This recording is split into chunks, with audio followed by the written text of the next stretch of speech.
माझा विचारतील तर आता मुळशी पॅटर्न 2 इमिजिएट करणार म्हणजे करणार. घर घेतो अख्खं आयुष्य EMIच्या दर महिन्याच्या 20 तारखेच्या टेन्शन मध्येच चाललंय आपलं. तर हे टेन्शन आपल्यावर दिलं कुणी? त्या सगळ्या सिस्टीमला जाब विचार. अख्ख्या सिस्टीमला. मग जो येईल तो त्याच्यात पिसला जाणार आणि जाब पण विचारणार मुळशी पॅटर्न स्टाईलच. उगी चर्चा नाही करणार मी. चला चर्चेला बसू. प्रवीणचं काय काम करण्याचं काय त्याच्यात. आणि आम्ही काही प्रोड्युसर आणि डिरेक्टर म्हणून नाही, आम्ही वी आर द फॅमिली. आम्ही एक फॅमिली आहोत. Yes. प्रत्येक गोष्ट प्लॅन केली. हे काय ऍक्सिडेंटली आलेलं यश नाहीये, हे अत्यंत अभ्यासपूर्ण मिळवलेलं यश आहे. उर्वरित महाराष्ट्राकडे दुर्लक्ष करू नका. आम्ही जिथं ऑडियन्स आहे तिथं तंबू घेऊन जातोय गावागावातून.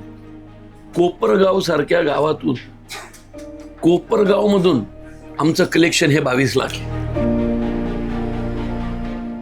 या सिनेमातनं जो काही प्रॉफिट होईल तो मी आत्महत्याग्रस्त शेतकऱ्यांच्या मुलामुलींच्या शिक्षणासाठी देईन आणि आजही ते त्या मतावर ठाम आहे.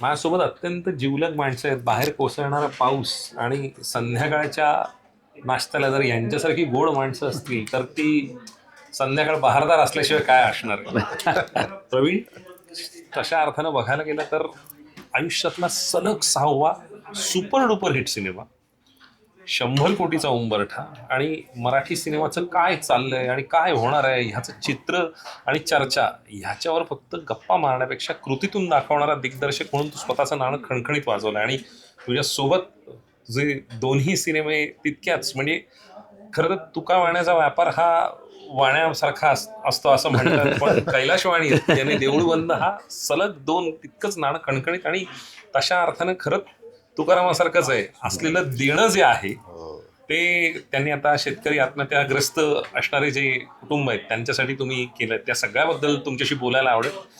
प्रवीण, मला असं वाटतं की सरांची ओळखही तू वेगळ्या अर्थानं ॲज अ प्रोड्युसर म्हणून याच्यापेक्षा कलासक्त बांधिलकी असणारा माणूस हे तू सांगावं असं मला वाटतं.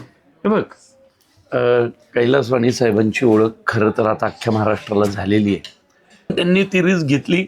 माझ्यासारखा नौखा लेखक दिग्दर्शक घेतला आणि बाकी तो पहिलाच सिनेमाला एवढं यश मिळालं, त्यामुळे ते म्हटले मी प्रॉफिटसाठी केलंच नव्हतं, यातनं किती प्रॉफिट आला तर अमुक अमुक आला. हा सगळ्याच्या सगळा त्यांनी एका हॉस्पिटलच्या कामासाठी नाशिकला देऊन टाकला, कारण त्यांना त्यातनं पैसे नकोच होते. आत्ताही आपण 100 कोटीच्या जवळ आहोत. हा सगळा मराठी प्रेक्षकांनी स्वामींची कृपा आहे. पण तरी सुद्धा त्यांनी सिनेमा रिलीज होण्याच्या आधीच डिक्लेअर केलं होतं जाहीररित्या. असंही नाही की मी सांगितलं किंवा तू सांगितलं, त्यांनी स्वतः जाहीर केलं की या सिनेमातनं जो काही प्रॉफिट होईल तो मी आत्महत्याग्रस्त शेतकऱ्यांच्या मुलामुलींच्या शिक्षणासाठी देईन आणि आजही ते त्या मतावर ठाम आहेत. हे महत्वाचं आहे. हे फार महत्वाचं. लोक झाल्यावर काय होईल हे सांगतात, ते ठाम आहेत. आणि त्यांनी जयका नावाची एक फाउंडेशन काढली. जयका म्हणजे जयश्री त्यांच्या मिसेसचं नाव आहे आणि हे कैलाश म्हणून जयका. या सिनेमातनं जो प्रॉफिट येईल बॉक्स ऑफिस कलेक्शनचा तो सगळा ते तिथं टाकणार आहेत. आणि आता ते काय किंवा मी काय 24 तास तर काम नाही करू शकत. मग अशा ज्या संघटना आहेत ज्या शेतकऱ्यांसाठी काम करतात त्यांना ते देणार आहेत. तर कैलासवाणी साहेबांची मूळ ओळख व्यावसायिक आणि शेतकरी असली तरी चित्रपट व्यवसायात ते केवळ प्रॉफिट किंवा नफा या विषयासाठी आले नाही आणि हे त्यांनी जाहीर डिक्लेअर केलंय सुद्धा. प्रवीण सारखं इतका सहृदयी असणारा दिग्दर्शक तुम्हाला लाभला आहे, कारण इथे आल्यानंतर आजपर्यंतचा अनुभव असा आहे लोकांचा की प्रोड्युसर रिपीट होत नाही ही लोकांची तक्रार असते. कारण पहिलाच अनुभव इतका वाईट येतो आणि ठेचकाळलेला असतो की रक्तबांबाळा झालेला प्रोड्युसर पुढचा सिनेमा करू इच्छित नाही. कशा अर्थाने प्रवीण तुम्हाला भावला? प्रवीणवर न बोलताय का तुम्ही? नाही, कसं आहे माहितीये का, 2015ला आमची पहिली भेट झाली. ते पण याच्यात नवीन स्ट्रगल मध्येच होते आणि मला स्वामींवर सिनेमा काढायचा होता. आम्ही सुरुवात केली, त्यांनी तो यशस्वी केला. त्यांची कामाची जिद्द, त्यांचं काम करण्याची पद्धत खरंच सॅल्यूट आहे म्हणजे. आणि मी कधी इंटरफेरन्स करत नाही. प्रवीण, तुला जे वाटेल ते कर, कारण कुठं नादी लागतंय त्यापेक्षा पुढं त्या तरड्याच्या नादी आपला व्यवसाय ना, आपण बरं आहे ना, चाललंय इकडं. स्वामींचं काम करताय प्रवीणजी, चांगलं करतायत आणि तो सक्सेस झाला. त्याच्यानंतर स्वामींनी आशीर्वाद दिला की आता तू मागं वळून बघू नको. 5 सिनेमे झाले, सुपरहिट झाले. त्यांना म्हटलं, प्रवीणजी आता स्वामींच्या कामाकडे वळा. मग मोहन जोशींमुळे 1-1.5 वर्ष थोडंसं लेट झालं त्यांच्या तब्येतीच्या कारणाने. कारण का आम्हाला पहिले त्याच्यामध्ये मोहन जोशी सर्वांना भावले होते आणि आम्हाला पण त्यांचे काम आवडलं होतं, म्हणून आम्ही मोहन जोशींसाठी 1.5 वर्ष केलं आमचं. आणि प्रवीणचं काय काम करण्याचं काय त्याच्यात. आणि आम्ही काही प्रोड्युसर आणि डिरेक्टर म्हणून नाही आहे, आम्ही वी आर द फॅमिली. आम्ही एक फॅमिली आहोत. Yes. म्हणजे आता ते निम्मे वाणी झालेत असंच मला. पण प्रवीण, यातली टिपिकल आपली नगरला किंवा पुण्याहून जाताना आपली जी असणारी मिसळ आहे, त्यापेक्षा आसपासची मिसळ कशी वाटते तुला या सगळ्यात? एकदम इंटरेस्टिंग आहे. एक तर तुला माहितीये का, आम्ही मनोमिलन नाटकाचे शो करायचो. वा. मी, अशोक मामा, मोहित टाकळकर, किरण ज्ञानोपवी, शशांक शेंडे. दादरला शो असला की आस्वादची मिसळ आणि हे थालपेट वा. हा आवडीचा विषय. आणि काय तो आठवण काढलीस त्याच्यात, यज्ञोपवीत आणि किरण आणि शशांक शेंडे, मोहित टाकळकर, काय कॉम्बिनेशन होतं. ऍब्सोल्युटली. मोहित त्या पद्धतीने काय म्हणजे बुद्धिबळ आणि जब्बू नंतर मोहितचं तशा अर्थानं करेक्ट, मोठं नाटक. करेक्ट. या सगळ्यात आता प्रवीण 100 कोटीचा उंबरठा अशा अर्थानं ह्या सगळ्याकडे तू पाहतोयस. ओव्हरऑल असणारी आत्ताचं आणि तुझं एक्सटेन्सिव्ह असणारं प्रमोशन आपण केलं पाहिजे, ह्याच्या पलीकडे जाऊन महाराष्ट्रातल्या कानाकोपऱ्यात तू पोचलायस. कशा अर्थानं हे सगळं तू पाहतोयस?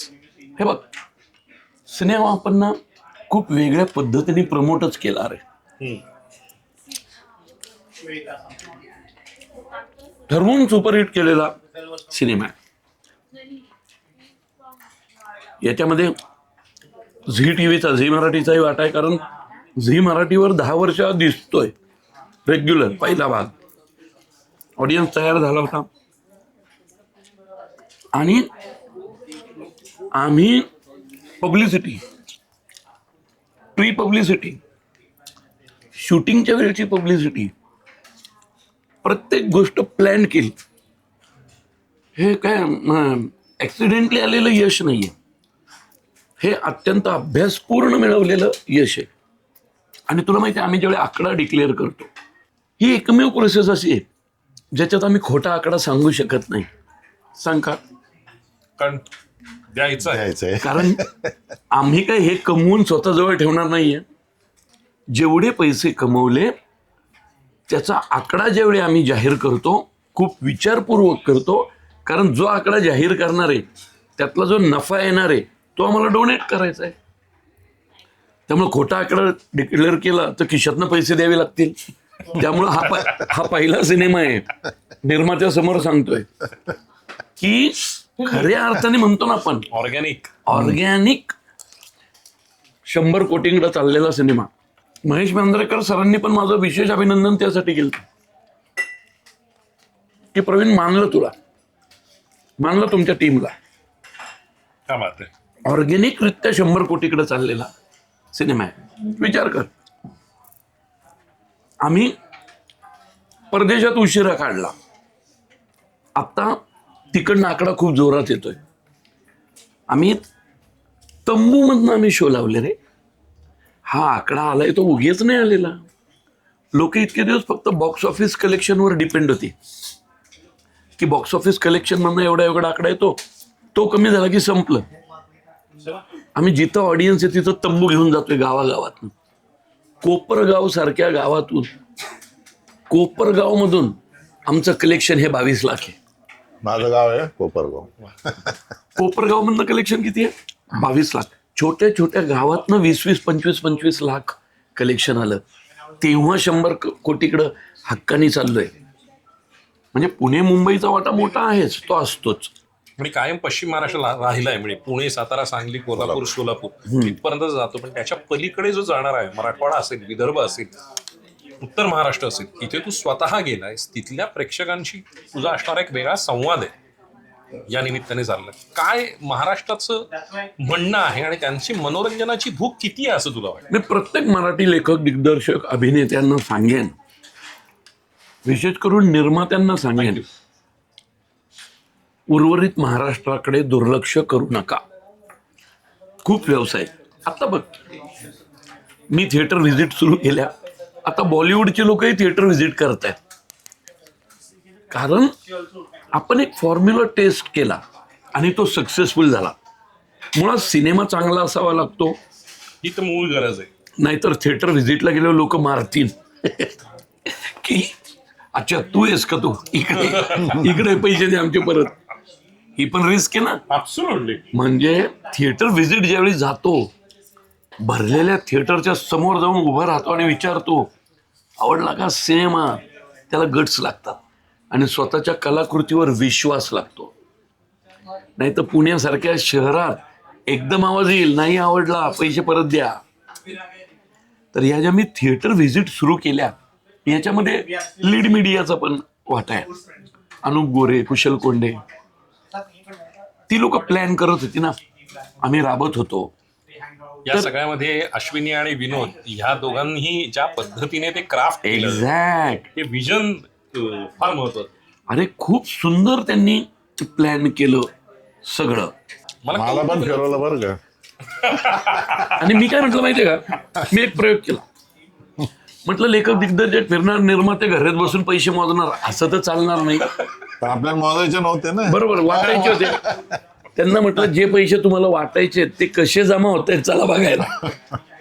साहजिकच सांगतो, यांचं स्वतःची ही टीम, अरे हे खानदेशचे राजा आहेत रे.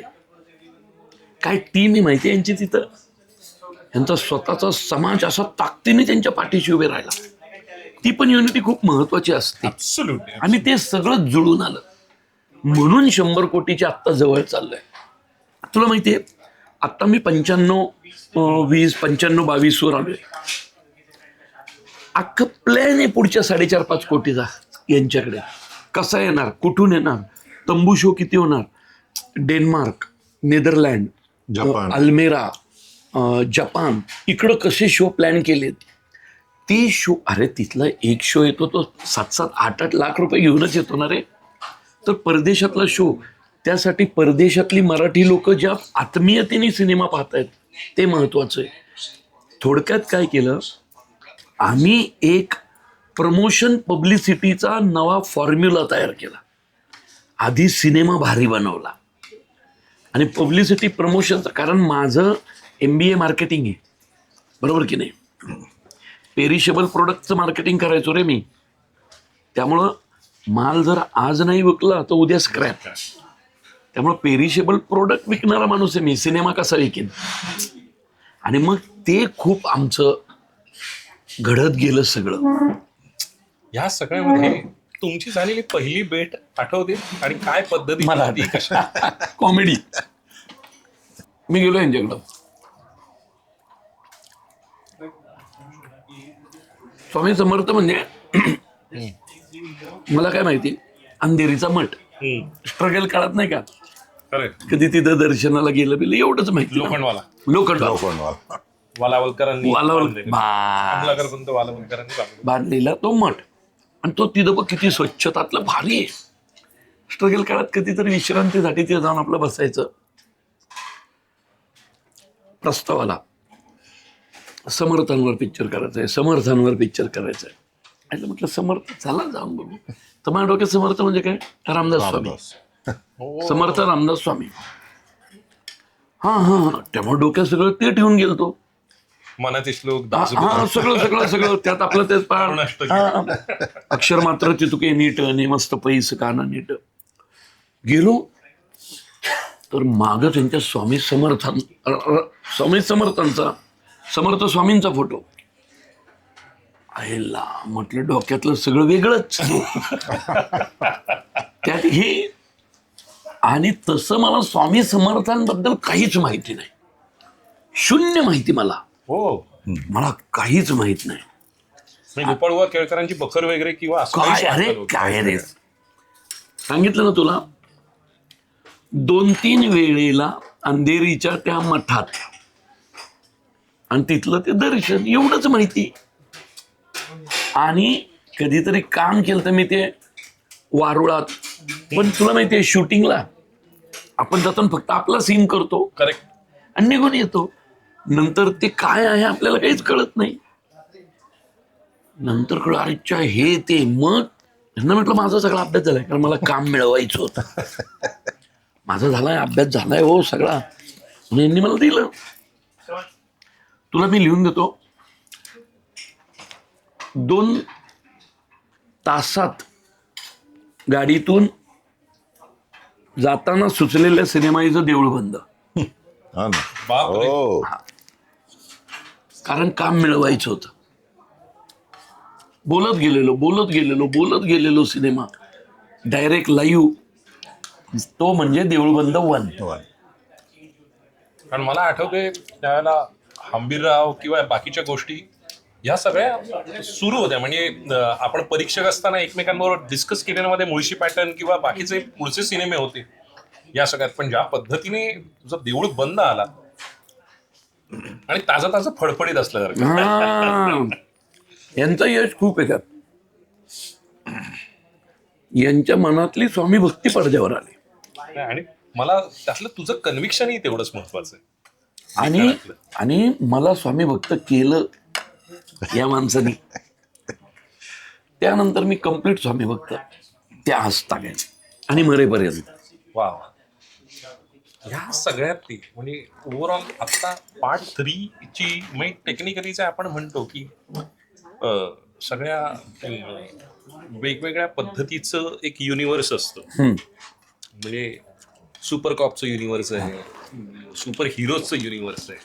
तसं आता टेक्निकली ज्या वेळेला सिनेमाच्या अखेरच्या टप्प्यामध्ये आपण ज्याला बघतो वेगळ्या पद्धतीचं, तसं पार्ट 3 मध्ये तशा पद्धतीचं वेगळं तू काय प्लॅन करतोयस की काय? लय भारी.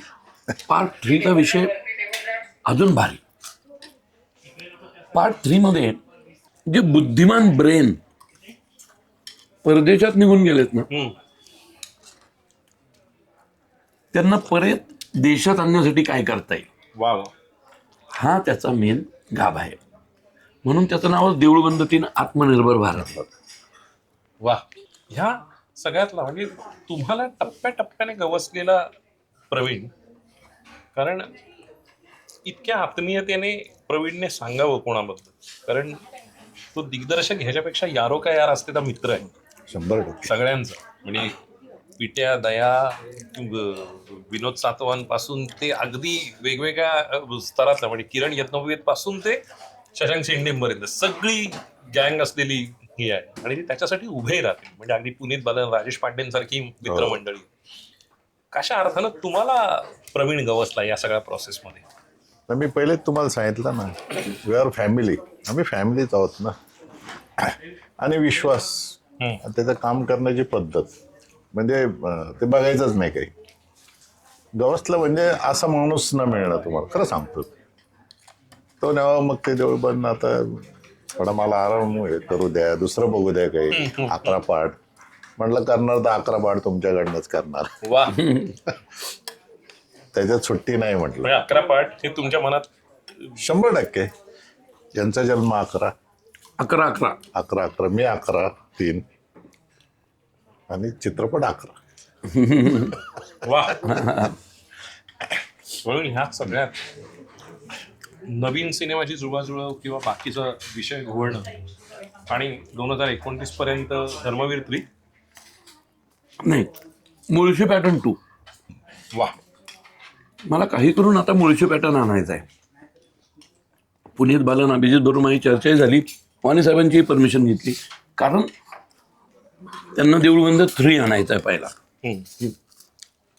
त्यामुळं धर्मवीर 3 हा माझा कॉलच नाहीये, हा मंगेश देसाई आणि त्यांचा कॉल आहे. ओके. ती त्यांची गोष्ट आहे ना, मंगेश देसाईची आहे, तो ठरवणार. माझा विचारतील तर आता मुळशी पॅटर्न 2 इमिजिएट करणार म्हणजे करणार, नंतर देऊळबंद 3. पहिल्या मुळशी पॅटर्न पेक्षा आत्ताचा मुळशी पॅटर्न दाहक असेल.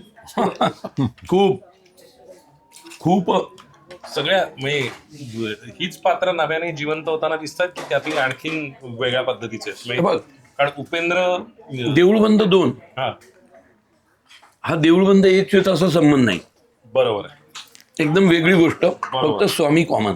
बरोबर. मुळशी पॅटर्न 2 तीच गोष्ट पुढं, तीच गोष्ट पुढं मागे होईल वा. आणि तुम्हाला अजून त्यातली दाहकता किंवा परिणाम हे दिसतील. म्हणजे ते तेवढंच भेदक आहे आणि वास्तवाला भिडणार. तुझं माझं घर, तुला EMI आहे, ऍब्सोल्युटली. मला EMI आहे.